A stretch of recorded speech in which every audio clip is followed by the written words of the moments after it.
been smuggled through the border and trying to get a better job. Well, And then they're saying that they are refugees. They are low to define who's refugee.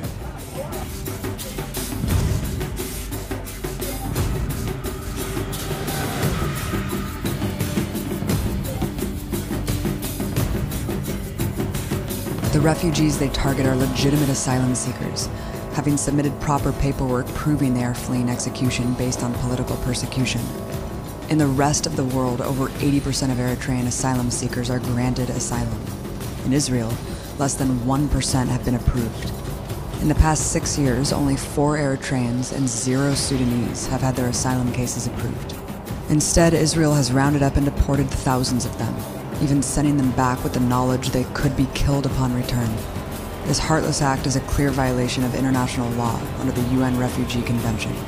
As public pressure mounted, in 2013, Israel completed a massive 140-mile fence along the entirety of its border with Egypt in the attempt to stop African migration. And it worked.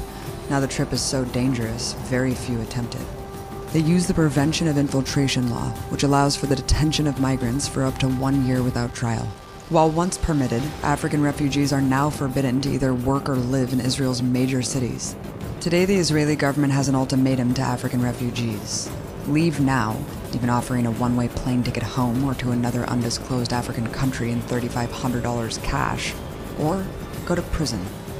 With most choosing Israeli prison over certain death after deportation, Israel has built a massive prison camp in the middle of the Negev desert.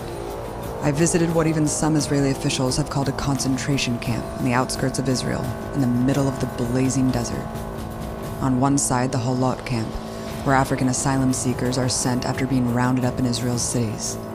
The camp houses over 2,000 people at a time and sentences them to 1-year intervals in inhumane conditions.